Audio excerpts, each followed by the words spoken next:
오늘 설교 본문이 사무엘하는 성경 전체가 사무엘하 전체가 오직 다윗 한 사람의 이야기입니다. 그리고 사무엘하 24장 오늘 본문으로서 다윗의 삶이 끝납니다. 물론 11개상에도 앞부분에 죽기 전까지 다윗의 이야기가 조금 나오긴 하지만 의미 있는 삶의 이야기는 사무엘하 24장으로서 모두 끝납니다. 그런데 사무엘 24장의 이야기가 조금 이상합니다. 여러분이 만일 전기 작가라고 하신다면 위대한 사람의 전기를 어떻게 마무리하겠습니까? 비록 여러 우여곡절을 겪었고 실수도 있었지만 그 마지막은 그래도 해피엔딩이었더라 이렇게 쓰고 싶지 않겠습니까? 그런데 오늘 24장의 결론은 전혀 다릅니다. 그렇지 않고 위대한 사람의 다윗이 그렇지 않았더라 하는 거지. 해피엔딩이 아니라 새드엔딩으로 끝났다라고 하는 것이 오늘 말씀의 내용입니다. 오히려 다윗의 실수와 어리석음을 드러내고 하나님의 진노가 임하는 사건으로 사무엘하, 다시 말하면 사무엘 상하의 모든 이야기가 끝이 나고 있습니다. 실은 성경이 계속 강조하는 것이 바로 이 점입니다. 다윗이 위대하고 훌륭한 왕이면서 귀중한 신앙인인 것은 사실이지만 결코 다윗을 우상화하지는 말라고 하는 것입니다. 그래서 다윗의 한계를 보여주고 있는 것입니다. 다윗을 경험한 그런 것이 아닙니다. 노아의 잘못과 아브라함의 잘못과 야곱의 잘못도 감추지 않고 다 드러내는 것이 성경의 특징입니다. 신약 성경에서는 베드로 그리고 바울의 잘못도 허물도 여과 없이 그대로 드러내고 있는 것이 성경의 특징인 것이지요. 그것은 무엇 때문입니까? 어떤 위대한 사람이라 할지라도 그 사람들은 하나님께서 사용하신 도구에 불과할 것이지 그 사람 자체는 우상이 될 수가 없다라고 하는 그 목적입니다. 사무엘하 24장은 다윗 왕이 군사령관인 요압에게 인구 조사를 명령하는 것으로 시작합니다. 우리 1절을 다시 한번 읽어볼까요? 요압께서 다시 이스라엘을 향하여 진노하사 그들을 치시려고 다윗을 격동시키사 가서 이스라엘과 유다 인구를 조사하라 하신지라. 아멘. 이 말씀은 조금 이상합니다. 다윗의 마지막 허물이 인구조사하는 것이었거든요. 그런데 인구조사를 누가 시킵니까? 하나님께서 다윗에게 인구조사를 하라고 시킵니다. 격동시켰다라고 그렇게 성경은 말하고 있습니다. 분명히 하나님께서 다윗을 격동시켜서 인구조사를 하라고 말씀을 하셨습니다. 그런데 하나님께서 다윗을 격동시켜서 인구조사를 해놓고서는 네가 잘못이다라고 하면서 모든 일을 다 다윗에게 뒤집어 씌우는 것이라면은 우리나라의 대통령이나 야당 대표가 자기들 다 잘못해놓고 밑에 사람들에게 뒤집어 씌우는 것과 뭐가 다릅니까? 하나님의 빈을 시켜놓고서 하나님이 다윗 잘못했다고 한다고 그러면은 이상하지 않겠습니까? 그런데 같은 사건을 기록한 역대상 21장 1절을 보면은 사탄이 일어나 이스라엘을 대적하고 다윗을 충동하여 이스라엘을 결수하게 하니라고 말씀을 합니다. 역대 24장 1절에서는 하나님이 다윗을 격동시켜서 인구조사를 하라고 말씀하셨고 또 반면에 역대상 2장 21장 1절은 사탄이 다윗을 충동하여서 인구조사를 하겠다고 말씀하고 있습니다. 그러면 도대체 어떤 말씀이 맞습니까? 사무엘하 24장 1절 하나님이 다윗을 격동시켜서 인구조사하라는 말이 맞습니까? 아니면은 역대상 4장 1절에 있는 것처럼 사탄이 다윗을 충동시켜서 인구조사하게 한 것이 맞습니까? 물론 둘 다 맞습니다. 왜냐하면 성경이 틀릴 리가 없기 때문입니다. 그러면 우리가 둘 다 맞다고 한다고 그러면은 우리는 이 말씀을 어떻게 생각하면 서로 모순되는 이 말씀을 어떻게 조화롭게 해석할 수 있을까요? 이렇게 해석하시면 됩니다. 하나님 성경은 어느 경우에도 모순되지 않습니다. 따라서 이 사건은 사탄이 다윗을 충동하여 인구조사를 하도록 한 것이 맞는데 하나님께서 다윗이 하고자 하는 일을 막지 않으시고 그대로 내버려 두셨다라고 하는 것이 이 두 가지 본문을 바르게 해석하는 방법입니다. 왜냐하면 이미 다윗의 마음은 유혹의 덫에 깊이 사로잡혀 있었기 때문입니다. 그래서 하나님께서는 그래 너의 마음 너는 그런 마음을 갖고 있구나. 그러면은 너 원하는 대로 마음대로 한번 해봐라라고 말씀하신 것이 하나님께서 다윗을 격동시켰다라고 하는 말 속에 포함되어 있는 뜻입니다. 이와 같은 말씀이 사실 로마서 1장에도 나옵니다. 로마서 1장 28절을 보시면은 또한 그들은 뭡니까? 세상 사람들이 죄인들이 마음에 하나님 두기를 싫어하며 하나님께서 그들을 그 상실한 마음대로 내버려 두사 합당하지 못한 일을 하게 하셨으니라고 말씀을 하고 있습니다. 하나님을 마음에 두기 싫어하는 사람들이 자기들 하고 싶은 일을 하게 되면 하나님께서 그래 그럼 너 마음대로 해봐라고 그들의 상실한 마음대로 버려두시는 일이 로마서 1장에서도 말씀되고 있는 것입니다. 사람들이 내 인생은 내가 주인이야 내 마음대로 하는데 하나님 왜 간섭이야 라고 하면서 막 나간다면은 하나님께서 그래? 그러면 네 마음대로 한번 그렇게 살아봐라. 그리고 어떻게 되는지 한번 보라라고 그대로 내버려 두신다는 것입니다. 이것을 사무엘하 24장 1절에서는 격동시켰다라고 표현했다고 하는 것입니다. 그리고 출애굽기 여러 번 나오는 하나님께서 바로의 마음을 완악하게 하셨다는 말씀도 사실은 하나님께서 일부러 이 바로가 선한 마음을 가지려고 그러는데 악한 마음을 품겠다는 것이 아니라 바로의 악한 마음을 하나님께서 그냥 내버려 두셨다라고 하는 그런 뜻으로 해석을 해야 합니다. 이처럼 하나님께서 죄인들 하고 싶은 대로 내버려 두시는 것, 실은 이것이 정말 두려운 것입니다. 왜 그럴까요? 왜냐하면 그 후에는 무서운 하나님의 심판이 있기 때문입니다. 여러분, 심판과 징계는 다릅니다. 심판은 하나님께서 버리신 자들에게 임하는 것이 심판입니다. 하나님께서 참여 안 하십니다. 죄를 짓든 말든 나중에는 그 죄값에 대해서 하나님께서 물으시고 심판을 하십니다. 반면에 징계는 누구에게 주어집니까? 하나님의 사랑한 아들, 하나님께서 받으신 자들에게 징계하십니다. 왜 징계하십니까? 더 큰 죄를 짓지 말라고, 회개하라고. 그들은 심판이 이르지 않도록 하기 위해서 하나님께서 징계를 하시는 것입니다. 아멘이십니까? 그래서 우리는 징계받을 때 감사히 여기게 되고 징계 없는 것을 도리어 두려워해야 되는 것. 왜? 하나님께서 내팽개치고 포기하고 버려두신 것이기 때문에 그렇습니다. 다윗은 중년에 한번 시험을 받았었지요. 밧세바의 그 시험을 한번 받았습니다. 그리고 오늘 다시 한번 다윗이 자기의 삶을 정리할 노년에 또 한 번 시험에 빠지는 것을 보여주고 있습니다. 다윗은 큰 유혹을 받았습니다. 노년에 내 세력이 어느 정도 되는가 알아보고 과시하려고 하는 마음이 든 것이었습니다. 이처럼 다윗의 범죄의 본질은 인구 조사라는 것 자체가 문제가 아니라 그의 마음에 교만함이 생긴 것이 그 죄의 핵심입니다. 더구나 모든 인구를 조사한 것이 아니고요, 군인의 숫자만 세웠습니다. 그래서 군 사령관인 또 사령관들을 시켜서 인구조사를 하게 한 이유는 뭡니까? 군인들을 뽑기 위해서, 그래서 인구조사를 한 것입니다. 인구조사의 원래 목적은 하나님께 영광을 돌리기 위함이었습니다. 그래서 하나님 이스라엘에게 부과하는 것은 모두가 다 하나님의 은혜입니다. 하나님 감사합니다 하는 것이 마땅하겠지만 다윗이 구면해져서 마치 느부갓네살 왕이 한 것처럼 내가 이런 것을 보라라고 스스로 교만해졌다라고 하는 것입니다. 자기가 이런 업적에 대해서 만족하면서 스스로를 높이는 자리에 이르게 되었다는 것이지요. 이것은 앞서 사울왕이 암말렉과의 전쟁에서 승리한 후에 자기를 위한 기념비, 지금까지 왕들은 다 하나님을 위한 기념비를 세웠는데 아말렉과 싸우고 난 다음에 자기를 위한 기념비를 세운 것과 같은 그런 맥락이었습니다.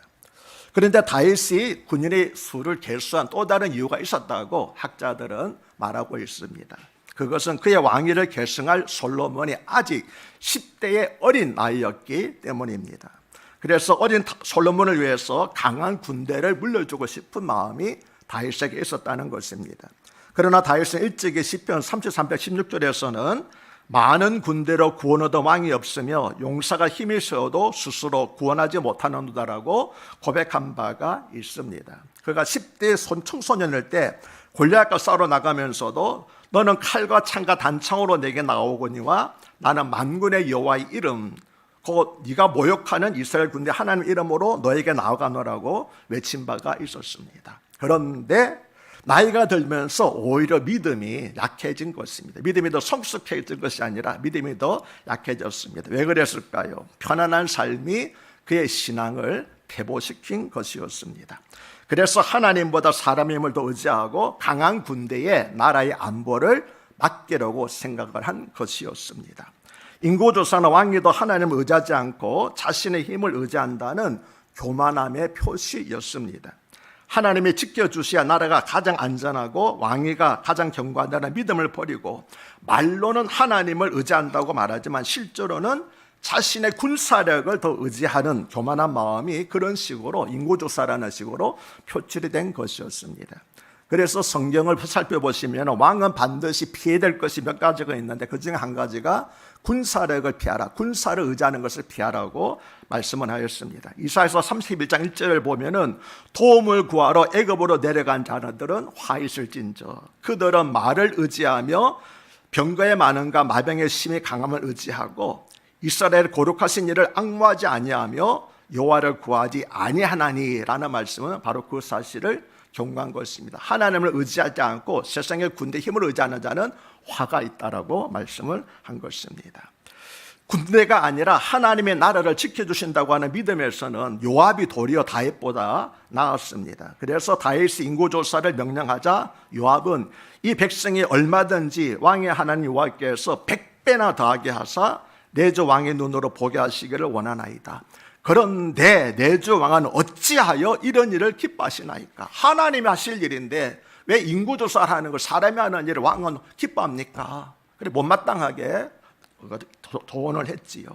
당장 외적이 쳐들어와서 전쟁을 해야 하는 상황도 아닌데 왜 굳이 시간과 돈을 들여서 군인들의 숫자를 파악하려고 하느냐라고 하는 것이었습니다. 그러나 다윗은 고집을 굽히지 않았고 결국 요압은 10개월 가까이 천국을 돌아다니면서 인구조사를 한 후에 이스라엘에서 칼을 빼는 자는 담대한 자가 80만 명이요 유다 사람이 50만 명입니다라고 보고를 했습니다. 인구조사에서 10개월이나 걸린 이유가 무엇일까요? 크지 않잖아요. 그래도 불구하고 10개월에 걸린 것은 요압이 못마땅했기 때문에 일부러 지체한 것입니다. 왕이 인구조사를 시키는 것이 자기 생각에는 못마땅했기 때문에 그래서 더디했기 때문에 10개월이나 걸린 것이었습니다. 칼을 빼는 자라고 하는 표현을 통해서 다윗이 명한 인구조사가 군인의 수를 확인한 것이라는 사실을 다시 알 수가 있습니다. 요압이 보고한 140만 명은 출애굽 당시에 60만 명의 배가 넘는 아주 큰 숫자였던 것을 알 수 있습니다. 그래서 다윗은 아마도 이 보고를 받고 자기의 국력을 확인하고는 크게 만족했을지 모르겠습니다. 그런데 이어지는 10절이 다시 우리를 당혹하게 만듭니다. 우리 10절을 함께 읽겠습니다.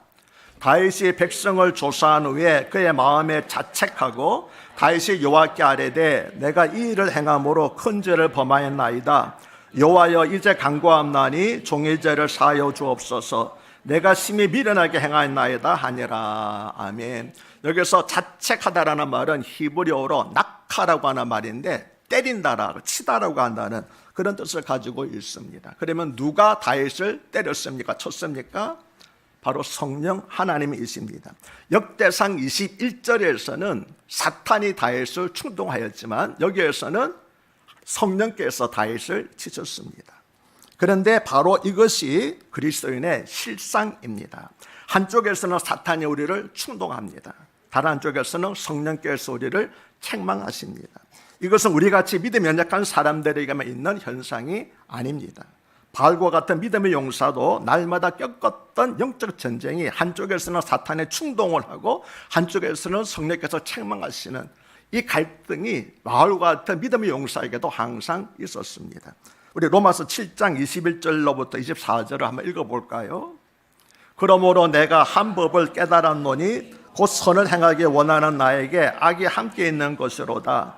내 속사람으로는 하나님의 법을 즐거워하되 내 지체 속에서 한 다른 법이 내 마음의 법과 싸워 내 지체 속에 있는 죄의 범으로 나를 사로잡는 것을 보는도다. 오호라 나는 공고한 사람이로다. 이 사망의 몸에서 누가 나를 건져내랴. 바로 이것이 우리의 실상이라고 하는 겁니다. 날마다 그렇잖아요. 하나님 말씀대로 살아야지 그러는데 사탄의 충동 유혹에 빠지기도 하고 그러면 다시 또 성령께서 책망하시고 그래서 왔다 갔다 하는 그런 삶을 되풀이하는 것이 우리들의 영적인 실상이라고 하는 겁니다. 다행히 다윗은 이 영적 갈등에서 성령의 책망, 성령의 치심에 복종을 했습니다. 그래서 즉시 내가 이 일을 행함으로 큰 죄를 범하였나이다. 여호와여 이제 간구함나니 종의 죄를 사하여 주옵소서. 내가 심히 미련하게 행하였나이다라고 하나님께 회개를 하였습니다. 다윗도 간음과 살인과 교만 등 온갖 죄악을 저질렀지만 그는 자신이 잘못되었다는 것을 깨닫는 순간에는 지체하지 않고 무릎을 꿇고 회개의 눈물을 흘릴 줄 아는 사람이었습니다. 밧세바 사건 때도 그랬지요. 범죄에게도 빨랐지만 회개에게도 빨랐던 사람이 다윗이었습니다. 다윗은 이처럼 자신의 죄를 깨닫는 순간 언제나 바로 하나님께 돌아와서 회개를 하였습니다. 이처럼 다윗이 위대한 사람이 된 이유는 그가 죄를 짓지 않았어가 아니라 죄를 지었을 때 바로 즉시 하나님께 나와서 회개하였기 때문입니다. 그래서 더 큰 죄를 범하지 않을 수가 있었던 것이지요. 우리 하나님께서는 죄를 하나도 짓지 않는 사람을 찾고 계시는 것이 아닙니다. 왜냐하면 그런 사람은 있을까요, 없을까요? 없기 때문입니다. 그래서 하나님께서는 죄를 짓지 않는 사람을 찾지 않으십니다. 하나님께서는 우리가 연약하기 때문에 죄를 지을 수 있다는 사실을 너무나 잘 알고 계십니다. 그래서 하나님께서 찾으시는 사람은 자신의 죄를 깨닫고 바로 나와서 정직하게 고백하고 회개하는 사람, 그 사람을 하나님께서 지금도 찾고 계시는 것입니다. 다윗은 하나님께 큰 죄를 범했다고 고백을 했습니다. 여기서 큰 죄라고 하는 것은 하나님을 의지하지 않고 자식의 군사력을 의지하는 교만한 생각과 행동을 말합니다. 그런데 여러분, 다윗뿐만 아닙니다. 우리도 자기가 가진 것을 의지하는 교만한 생각과 행동을 큰 죄로 여기고 회개해야만 합니다. 살인하지 않고 간음하지 않고 도둑질하지 않은 것으로 나는 죄가 없다고 착각하지 마십시오. 자녀에게 가장 큰 불효는 부모를 공경하지 않고 무시하는 것이 부모에게 가장 큰 불효입니다. 마찬가지로 하나님의 백성에게 있어서 가장 큰 죄도 하나님을 무시하고 하나님을 의지하지 않는 것입니다. 도둑질하고 간음하고 살인하는 것보다도 더 큰 죄가 뭐라고요? 하나님을 인정하지 않고 하나님을 의지하지 않는 것이 하나님 보시기에는 가장 큰 죄인 것입니다. 자식들이 공부 안 하고 나가서 싸움질하는 것보다도 아예 부모를 인정하지 않는 것이 부모 마음에 더 큰 가슴을 못을 맞는 것처럼 그런 것입니다. 하나님은 우리가 진심으로 회개하면 다윗을 용서해 주듯이 용서해 주십니다. 그러나 하나님의 용서하신 증거는 아무 일도 일어나지 않는 것이 아니라 아까 말씀드린 것처럼 징계를 받는 것이 하나님께서 우리를 용서하신 증거입니다. 히브리서 12장 6절은 주께서 그 사랑하시는 자를 징계하시고 그가 받아들이시는 아들마다 채찍질 하심이라고 말씀을 합니다. 누구를 징계하신다고요? 사랑하는 아들, 받으시는 자들을 이렇게 채찍질 하십니다. 버린 자들은 하나님께서 간섭하지 않으신다는 거예요. 그래서 하나님께서는 회개하는 다윗에게 선지자를 보내서 이렇게 말씀을 하셨습니다. 우리 사무엘하 24장 11절로부터 13절을 읽겠습니다. 다윗이 아침에 일어날 때에 여호와의 말씀이 다윗의 선견자 된 선지자 갓에게 임하여 이르시되 가서 다윗에게 말하기를 여호와께서 이와 같이 말씀하시기를 내가 내게 세 가지를 보이노니 너를 위하여 너는 그 중에서 하나를 택하라. 내가 그것을 내게 행하리라 하셨다 하리. 가시 다윗에게 이르러 아뢰되 왕의 땅에 7년 기근이 있을 것이니까 혹은 왕의 원수에게 쫓겨 석 달 동안 그를 앞에서 도망할 것이니까 혹은 왕의 땅에 사흘 동안 전염병이 있을 것이니까 왕은 생각하여 보고 나를 보내신 이에게 무엇을 대답하게 하소서 하는지라. 아멘. 여러분이 다윗이라면 이 세 가지 징계 중에서 무엇을 택하시겠습니까? 저라도 세 번째를 택하겠습니다. 왜 그럴까요? 가장 짧잖아요. 그렇죠? 가장 3일이라는 것은 가장 짧기 때문에. 그러나 다윗은 가장 짧은 징계이기 때문에, 기간이기 때문에 택한 것이 아니었습니다. 다윗은 그가 세 번째를 택한 것을 말합니다. 사람의 손에 빠지지 않고 하나님의 손에 빠지기를 원하노라. 나머지 두 가지는 누구 손에 빠지는 겁니까? 사람의 손에 빠지는 것이기 때문에 나는 차라리 하나님의 손에 빠지기를 원하노라. 왜 그렇습니까? 하나님은 인자와 긍휼을 베푸시는 분이시기 때문에 심판 중에도 긍휼을 잊지 않으시는 분이시기 때문에 혹시 심판하시더라도 긍휼을 베푸지 않겠는가? 사람은 인정사정 없잖아요. 그러니까 나는 사람의 손에 빠지지 않고 차라리 하나님의 손에 빠지기를 원하노라고 말한 것이었습니다. 전쟁의 재앙은 대적의 손에 주는 것이며 기근의 재앙은 사회를 피폐화시키는 것이었습니다. 반면에 전염병은 고대인들이 생각하기에는 하나님이 직접 내리시는 형벌이었습니다. 그래서 다윗은 사흘 동안의 전염병을 택한 것이었습니다. 하나님께로부터 직접 형벌을 받는 것이 긍휼하신 여호와의 위로와 자비를 얻을 수 있는 길이라고 생각을 하였기 때문입니다. 그러나 그 결과 돌아다니면서 사람들을 죽였다고 기록을 합니다. 전염병이 얼마나 빠른 속도로 번졌는지 알 수가 있겠지요. 학자들은 이때 죽은 사람 대부분이 군사로 징집될 사람들이었다라고 추측을 합니다. 왜? 다윗이 누굴 조사했어요?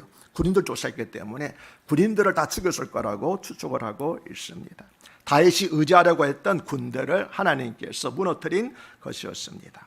백성들이 천연병으로 죽어가는 것을 보고 다윗은 하나님께 엎드렸습니다. 우리 사무엘하 24장 17절을 읽겠습니다. 사무엘 24장 17절 띄워주세요. 제가 읽을게요.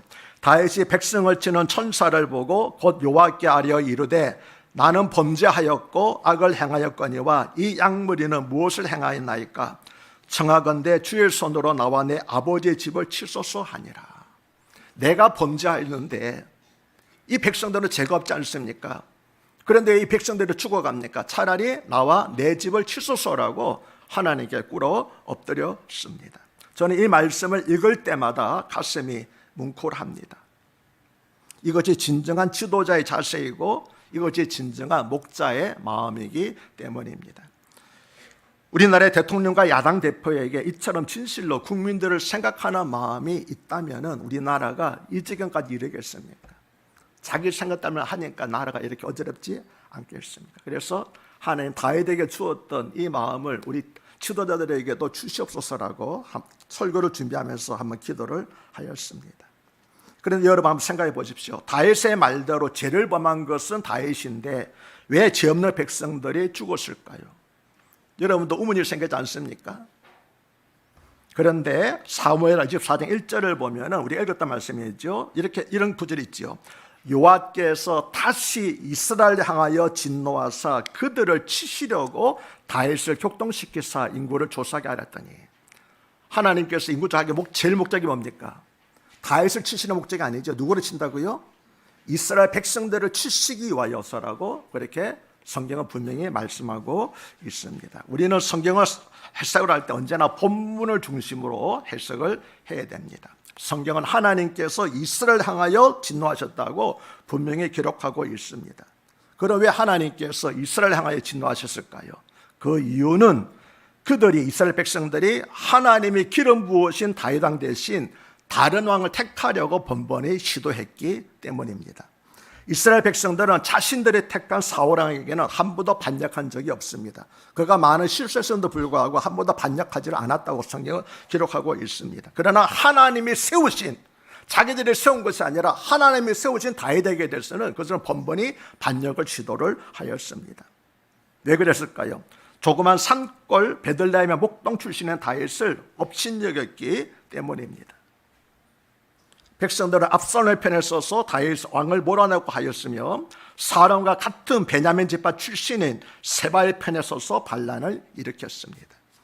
이처럼 이스라엘 백성들은 기회만 되면 언제든지 하나님이 세우신 다윗을 탄핵하고 반역을 도모하는 편에 섰던 것입니다.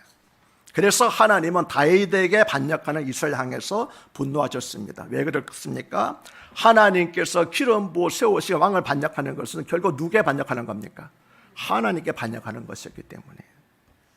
그래서 다윗의 인구조사를 이스라엘을 심판하는 도구로 삼으셨던 것입니다. 동시에 사탄은 하나님의 백성인 이스라엘을 대적하려고, 다시 말하면 그 숫자를 줄이려고 또 다윗을 충동시켰던 거지요. 일로 이스라엘의 전병이 일었고 사흘 동안 7만 명이 죽어 나간 것입니다. 이스라엘을 향한 하나님의 진노가 집행된 결과였습니다.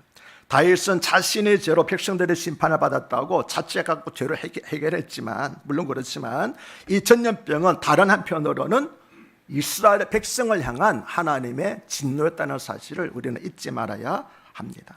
그러므로 하나님께서는 이스라엘의 죄악을 징계하시기 위해서 다윗이 사탄의 부추김을 받도록 잠시 허용한 것이었습니다.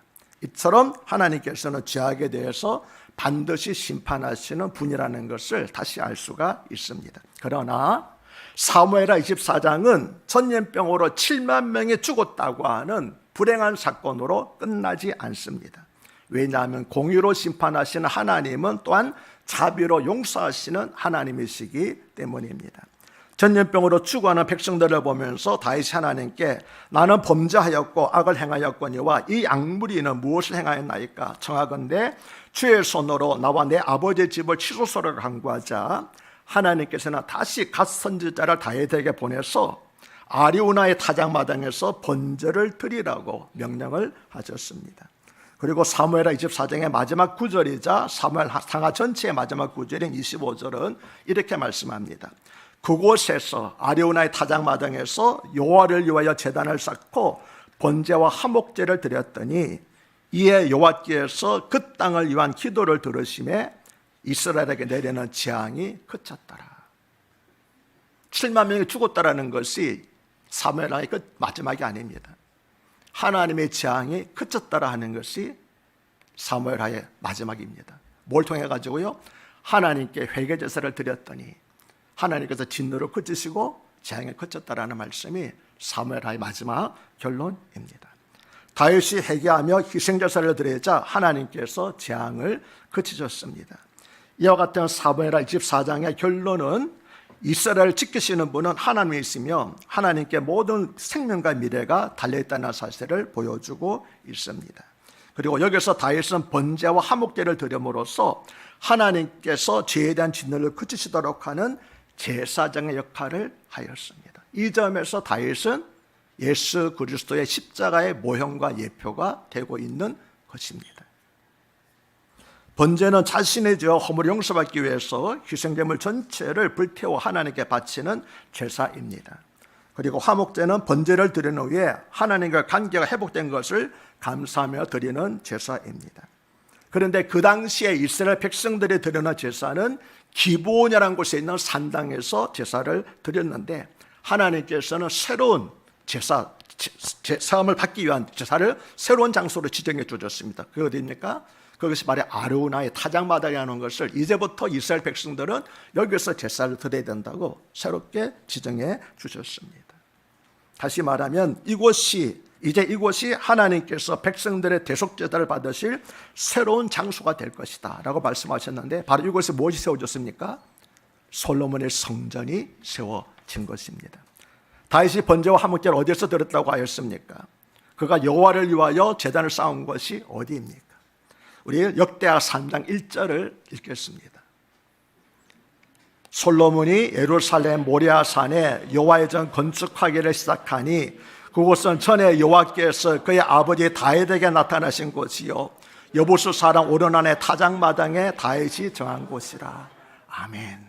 여기서 여부수 사람 오르난은 여부수 사람 아리우나와 같은 사람입니다. 왜냐하게 되면은 역대하와 사무엘하는 기록 시기가 한 500년 정도 되거든요. 그래서 같은 이름이지만 500년 후에는 그 이름이 다른 식으로 불려졌기 때문에 아리우나가 오르난으로 바뀌었을 뿐이지 같은 사람을 가리켜 말하고 있습니다. 솔로몬이 어디에다 성전을 지었습니까? 모리아 산에 있는 여부수 사람 오르난의 타작마당입니다. 왜 이곳에다 성전을 지었습니까? 다윗 왕 때에 그곳에서 하나님께서 그 땅을 위한 기도를 들으시고 죄를 용서하셨기 때문입니다. 즉 이 말씀은 성전 건축 부지로 지정된 땅이 하나님께서 다윗이 드리는 희생제물을 받으시고 진노를 멈추신 바로 그 장소라는 것입니다. 그래서 이 장소야말로 이스라엘 백성들의 죄를 용서받기 위해서 하나님께서 지정하신 예배드릴 장소라고 하는 것을 강조하고 있는 것입니다. 그래서 솔로몬은 성전을 봉헌하면서 이렇게 기도를 하였습니다. 우리 역대하 6장 28절부터 30절을 함께 읽겠습니다. 만일 이 땅에 기근이나 전염병이 있거나 곡식에 시들거나 깐부기가 나거나 메뚜기나 황충이 나거나 적국이 와서 성읍들을 에워싸거나 무슨 재앙이나 무슨 질병이 있거나를 막론하고 한 사람이나 혹 주의 온 백성 이스라엘이 다 각각 자기의 마음의 재앙과 고통을 깨닫고 이 성전을 향하여 손을 펴고 무슨 기도나 무슨 간구를 하거든 주는 계신 곳 하늘에서 들으시며 사유하시되 각 사람의 말씀을 아시오니 그의 모든 행위대로 갚으시옵소서. 주만 홀로 사람의 마음을 아시나이다. 하나님, 이것이 하나님께서 다윗의 제사를 받으시고 이스라엘 백성들의 내렸던 재앙을 그치신 곳 아닙니까? 이제 또다시 우리가 하나님께 죄를 범하라 말미암아 하나님께서 재앙을 내리실 때 이곳을 향하여서 또는 이곳에서 제사를 드리거든 다윗의 제사를 받고 재앙을 그쳐 하나님께서 우리들에 내린 재앙도 거두어 주시옵소서라는 그런 기도를 한 것이었습니다. 이처럼 하나님께서는 다윗에게 아리우나의 타작마당에 제단을 쌓고 번제를 드리게 하셨고, 솔로몬은 바로 이곳에 성전을 세우고 이스라엘 백성들의 죄를 위하여 하나님께 제사를 드리며 기도하게 한 것이었습니다. 이것만 해도 놀라운데 더 놀라운 사실이 있습니다. 창세기 22장 2절을 보면 여호와께서 이르시되 너의 아들 내가 사랑하는 독자 이삭을 데리고 모리아 땅으로 가서 내가 내게 일러준 산 한 산 거기서 그를 번제로 드리라고 말씀을 합니다. 어느 산으로 가라고요? 모리아산. 솔로몬 성전 어디 세워졌다고요? 모리아산. 솔로몬의 성전을 세운 모리아산은 놀랍게도 하나님께서 아브라함에게 아들 이삭을 번제라고 드리라고 한 바로 그곳이었습니다. 그곳에서 이삭 대신 하나님이 예배하신 순양을 번제로 드린 아브라함은 그곳의 이름을 여호와 이레라고 하였는데, 그 뜻은 장차 여호와의 산에서 준비되리라고 하는 것이었습니다. 그런데 무엇이 준비된다는 말이 없습니다. 그러면 장차 그 산에서 무엇이 준비된다는 것일까요? 그것은 이삭을 대신하여 번제로 바쳐진 순양처럼 모든 인류를 위한 대속 제물이 그 산에서 준비된다는 것입니다. 그것을 누가 준비하십니까? 여호와 하나님께서 친히 준비하십니다. 그래서 모리아 산이라고도 말하지 않고 이 산이라고도 말하지 않고 여호와의 산이라고 말한 것입니다. 왜? 여호와 하나님께서 준비하실 것이기 때문입니다. 그러면 여호와의 산에서 하나님께서 모든 인류를 위한 대속제물로 준비하신 것이 무엇입니까? 바로 예수님이지요. 예수님은 마가복음 10장 45절에서 인자가 온 것은 섬김을 받으려 함이 아니라 도리어 섬기려 하고 자기 목숨을 많은 사람의 대속물로 주려 함이니라고 말씀을 하셨습니다. 그리고 예수님은 자기 목숨을 많은 사람의 대속물로 주기 위하여서 해골이라는 뜻을 가진 골고다라는 바위산에서 십자가에 못 박혀 돌아가시는데, 그곳은 이스라엘 예루살렘 주민들이 모리아산이라고 부르던 바로 그 산이었습니다. 우리는 골고다 산이라고 부르고 있는데 그 당시 예루살렘 주민들은 그곳을 가리켜서 모리아 산이라고 불렀습니다. 그러므로 예수님이 바로 하나님께서 모리아 산에서 인류를 위해 준비하신 대속 제물이었던 것입니다. 그러면 아브라함은 어떻게 이 사실을 알았을까요? 창세기 20장 7절을 보면은 하나님께서 블레셋 왕 아비멜렉에게 아브라함을 가리켜서 그는 선지자라고 직접 말씀해 주십니다. 그는 선지자였습니다. 그래서 성령의 감동으로 이 모든 사실을 알 수 있었던 것입니다.